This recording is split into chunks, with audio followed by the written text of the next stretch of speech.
There's one thing that's bound to prick up my ears. It's the prospect of listening to or reading a human story, especially if it's one that gives me a glimpse into another reality of which I may have no terms of personal reference. I mean, look at the people who came from the far-flung corners of the British Empire. They came to the UK to help rebuild the country after the ravages of the Second World War. Similarly, because of the effects of that same global conflict on their own industrial output, America had to rely in massive numbers on Mexican workers to come across the border and fill in the gaps. And it was looking at these kind of existences, these shared experiences that people had, that led me to reading about something that I'd never heard of before, and that was the Chualar Bus Crash from 1963. Say bus, it's not really a bus. What it actually was a tractor pulling an aluminium-sided trailer that had two benches welded to it. Now, these kind of buses had zero rider comfort, even less safety, and they were very illegal, even by US labour standards. So picture the scene. A trailer full of exhausted Mexican men languishing in the unforgiving Californian sun. They've just completed a 10-hour shift of harsh labour, picking celery. Now, most of them were sat on these lengthway benches that I told you about a second ago, but not all of them. Some of them were riding on the floor, nestled in between crammed baskets full of celery and also randomly discarded machetes and other cutting implements that were used to wrench and slice the celery from its root. There were 58 men on board that trailer. 53 of them came from the much vaunted Bracero program, which brought Mexican workers into the US to fill those wartime vacancies. There were another 4 workers who were non-Bracero, and there was one undocumented worker. The front driving this bus was Francisco Pancho Espinosa. Espinosa was driving the bus along Thomas Ranch Road, which ran parallel to US Route 101. He was taking the workers back to the Earl Myers labour camp after what was a long and unforgiving day. Thomas Ranch Road intersects with a private railroad crossing. Now, this crossing doesn't have any bells or alarms, it doesn't have any gates, and it doesn't have any sign. At the same time, engineer Robert E. Kripe was approaching at the helm of a freight train that had 71 rail cars loaded with sugar beet. Kripe saw the bus approach the crossing, so sounded his horn, but to his horror, it continued across the railroad. Engineer Kripe glared from his driver's cab window in sheer disbelief. The bus had crossed the railroad, but not only that, it could only move at a slow speed so that it didn't injure anyone on board the rickety trailer. Engineer Kripe put the locomotive's brakes straight into emergency, but it was no use. He looked on helplessly as his train bore down on that rickety old trailer that was full of unsuspecting migrant labour. It was estimated after the crash that the train was still travelling in the region of 50 miles an hour as it sliced the trailer in two. Now, such were the dynamics of the collision, bodies were thrown for around half a mile either side of the railroad track. I mean, it took the train another 3,050 feet, that's 930 metres, nearly a kilometre, to finally come to a stand. The farmland of the Salinas Valley was now a backdrop to a montage of twisted metal, innocent blood of 58 men, and an orchestra of cries for help, along with the eerie sounds of death and departure. Had engineer Kripe failed to keep a proper lookout and only seen them at the last minute? Had Espinosa failed to keep a lookout, on the other hand? Or had his view been somehow obstructed or blocked? The inquiry would seek to establish exactly who it was who was to blame for this landscape of loss and carnage that was staining a hitherto blissful Californian afternoon. But the ramifications would go much further than just factors for consideration or areas for improvement in terms of safety.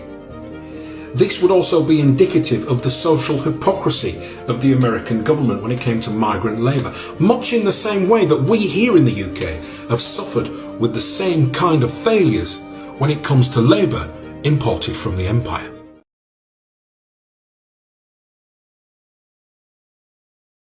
A private railroad crossing just 1 mile south of Chualar in Salinas County, California, was a scene of unimaginable devastation and horror. 23 migrant farm workers lay dead and another 9 were to expire between the crash scene and the hospital.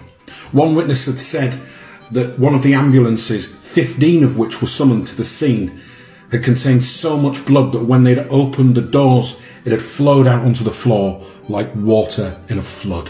Most injuries were reported as being a form of catastrophic trauma. One person was reportedly cut clean in half. Other people had been dragged along by the train, whereas colleagues of theirs had been lacerated and fatally injured by pieces of farm equipment, twisted metal from the trailer, and a lot of those discarded harvest knives. Those who died were between the ages of 19 and 59, and it was calculated that they left at least 37 dependents behind, all of whom were under the age of 16. Now, the dead were reported to have come from areas in Mexico known as Sonora, Guanajuato, Michoacan, Pueblo, Jalisco and Zacatecas. Now, I do apologise for my butchering of the Spanish language. Engineer Cripe on the freight train thankfully was uninjured. Tellingly, the only person on the bus who received no injuries from this awful incident was Espinosa. Now, shamefully, lamentably, only 12 of those deceased were able to be identified by name. And this was because the migrant workers that were taken on by the farms were identified only by number. The FBI had to be called in to assist the authorities in pairing the deceased with their given names. Now, it has to be said, these men were treated disgracefully. They weren't even allowed to retain their given name at birth when they went to earn an honest wage with the government's approval when they travelled from Mexico to the United States. And let's not forget that they were doing the nation of the United States a service by enabling them to essentially keep their economic output growing. They were acting as part of the engine room of the United States. The funeral arrangements weren't much better. To be honest with you, they resembled a joke that just wasn't very funny. You see, as if these men hadn't been through enough in terms of the traumatic end that they'd faced, they became the subject of a diplomatic arm wrestle. See, as the men had died in Salinas County, the county were of the belief that they should be the ones that coordinated and arranged the funerals, whereas the Mexican consulate were understandably keen to try and take control of the process of the final rites and passages of their countrymen. The whole thing turned into this kind of unedifying standoff, which was termed by local papers as being a macabre funeral hassle. Now, thankfully, it eventually came to a resolution, and the town within which these men had died was allowed to play a leading role in saying a final farewell to them. A public funeral for these Mexican men was held at the Palma High School in Salinas. 9,000 people turned out to pay their respects to these men. As is the case for these kind of incidents, any official inquiry is usually paused to allow the completion of any kind of criminal case, and this was no different. Francisco Pancho Espinosa was arrested and charged with 32 felony counts of manslaughter. Interestingly though, at the direction of the grand jury, all 32 felony counts were then commuted to misdemeanor counts. Now, it begs the question, doesn't it? Had it been one of these Mexican farm workers driving this vehicle, would the charges against them have been commuted to misdemeanors? Espinosa was acquitted after a 4-day trial in December 1963 of all 32 counts of misdemeanor manslaughter and was allowed to go free with no further legal sanction. Now, quite understandably, he promptly fled California, and his sister later claimed to authorities that relatives of the Mexican victims of the crash had abducted Espinosa and murdered him, although there was never any proof to substantiate those claims. In 1967, a federal law case was brought against the people who owned the bus, the Farm Workers Bureau, and Southern Pacific Railroad. The court case ran to a total claim of $1.5 million, and the court case was settled in the favour of the victims. That $1.5 million may sound like a lot of money when you think about the fact that it was actually shared out between 24 survivors and 164 heirs to those who had been killed. It doesn't work out a lot of money at all. In actual fact, one of the last remaining survivors in 2014 had told reporters that he was given just 92,000 Mexican pesos in return for the suffering he'd gone through. After the criminal trial, an interstate commerce commission had been set up to review the particulars of the incident. And unlike its criminal counterpart, when it came to Espinosa, it was not as forgiving. The Commission found that Espinosa was wholly and entirely to blame for the incident by failing to exercise due caution when he approached the railroad crossing. And again, unlike its criminal counterpart, Espinosa, at least this time, did face some kind of legal sanction, even if it was just the revocation of his driver's license. The Interstate Commerce Commission investigation into the horrific crash that took place at Chualar in Salinas County, California, involving a bus carrying 58 migrant workers was solely the fault of its driver, Francisco Espinosa. Espinosa was found to be solely responsible, and yet the only legal sanction he'd faced was the revocation of his driving licence. Another interesting development of the inquiry was the establishment of the fact that Espinosa was the holder of a chauffeur licence. Now, to hold a chauffeur licence, you have to be fluent in English, or at least you did at the time the licence was issued. But Espinosa couldn't speak English at all. So how had he passed the test? And who'd issued the licence? The Galaza inquiry did quite a thorough job, especially when you consider the fact that it had been so heavily opposed by the key players involved in the crash. And Espinosa had essentially been kept in lockdown, in house arrest, to stop him from cooperating with anyone. And that dated back all the way pretty much to immediately after the incident had taken place. In addition to that, Southern Pacific Railroad had denied the Galaza inquiry any access to the locomotive involved in the crash or any of the rail cars until a significant amount of time had passed between the accident happening and them finally relenting. I'm not saying that they had anything to hide, not for a moment. Their man, Engineer Cripe, was completely blameless for what had gone on. But to that end, why be so obstructive? More worryingly than that even, the Galaza inquiry identified the fact that there were significant inconsistencies between the witness testimonies entered in the trial and the witness testimonies given to the Interstate Commerce Commission and indeed the Galaza inquiry itself. Some of them were missing completely from the court transcripts. Those campaigning against the Bracero program and against the use of migrant labour in such subhuman conditions as were the norm used the Chualar Bus Crash as a rallying call to try and start a movement to push back against this controversial program. The characteristics of the Bracero program were seized upon by the Chicano farm worker activists and also by those campaigning for improved immigration rights. They pointed out the fact that these Mexican labourers were brought over as what they called guest workers. That was an official government term. And the government had sanctioned 2.5 million permits that had allowed these people to enter the country from when the scheme started in 1942 to when it finished in 1964.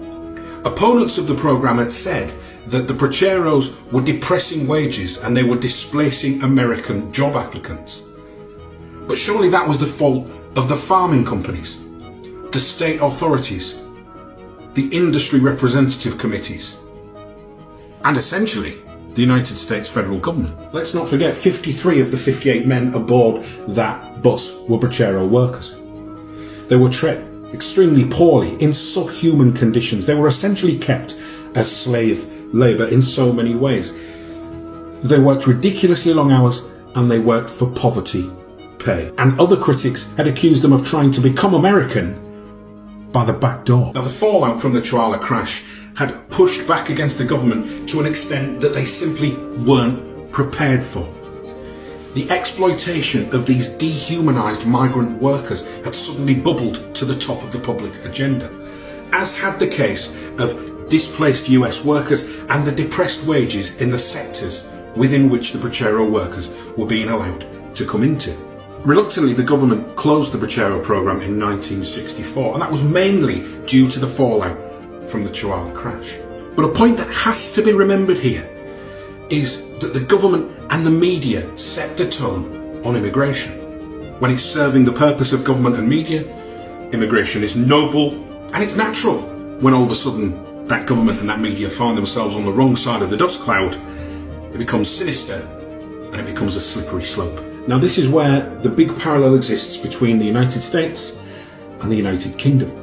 Whereas the United States relied on the labour of the Mexican Braceros to come and sustain economic activity, we did exactly the same after the Second World War with the people of the empire. We were told by our government and by our media that they were coming to help sustain and rebuild the kingdom after a period of glorious victory. When that government, cheered on by that media, had allowed wages to remain depressed, had allowed the economic model to be reconfigured around overly cheap labour working for zero rights and with zero security of employment, and people then started to, quite understandably, ask for respect in the workplace, a kind of usable pay packet that could sustain them, and a viable social contract, all of a sudden those immigrants who came to sustain and to rebuild became parasites that were enemies from within. And the offending railroad crossing that played witness to such an unimaginable scene of carnage has now been removed and has been consigned to history. The sad thing is that those men didn't have to die, did they? They didn't have to die, and they didn't have to work in such awful, sluggish conditions. But we don't have to subject ourselves to the same cycle either, where immigration is heralded as a fix-all and it's then heralded as the root of all evil. It's neither. It's part of a cyclical solution that all countries require. There's an argument as to how many people come in, which professions come in, and which demographics come in, and that's perfectly reasonable. But the moment we lose sight of these people being human is the moment that we renounce any kind of claim to this imagined superiority that we all sustain our opinions on. And that's exactly what happened with the Braceros. They stopped being workers and they started being numbers. They started being assets to be sweated, utilised, and to be worked to the point of exhaustion and beyond. History truly is a great teacher, isn't it? But it can only deliver the lesson. You can't make us learn. And until it works out how to make us learn, I'm afraid we're doomed to repeat the same mistakes over and over again.